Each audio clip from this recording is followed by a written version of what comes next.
അപ്പം ഇത് നമ്മൾ ഇന്നൊരു അയല പിടിക്കാൻ വേണ്ടി നമ്മൾ പോയതിൻ്റെ വീഡിയോ ആണിത്.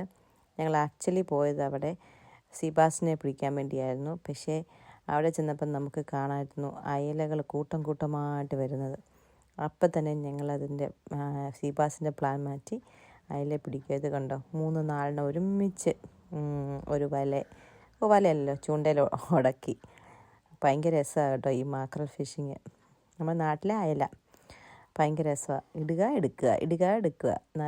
അത് ഒറ്റയിടിയിൽ തന്നെ 4-5 എണ്ണമൊക്കെ കിട്ടുമ്പോഴത്തേക്കും ഭയങ്കര രസമാണ് അതിങ്ങനെ കാണുന്നത്. നമ്മുടെ നാട്ടിൽ കിട്ടുന്ന അയലകളും ഇത് നല്ല വെട്ടി തിളങ്ങുന്ന അയല കേട്ടോ. ഭയങ്കര രസമാണ് ഇതിനെ കാണാൻ തന്നെ. എനിക്കതിനെ കാണാൻ ഭയങ്കര ഇഷ്ടമാണ്. അങ്ങനെ ഞങ്ങളിങ്ങനെ പിടിച്ചുകൊണ്ടിരിക്കുക. ഒരു ഏകദേശം 10-40 എണ്ണം കിട്ടിയെന്ന് തോന്നുന്നു ഞങ്ങൾക്കിന്ന്. നല്ലതായിട്ട് ക്യാച്ച് ചെയ്തു. പിന്നെ ഇടുക എടുക്കുക, അതാണിപ്പോൾ ഇവിടെ നടന്നുകൊണ്ടിരിക്കുന്നത്.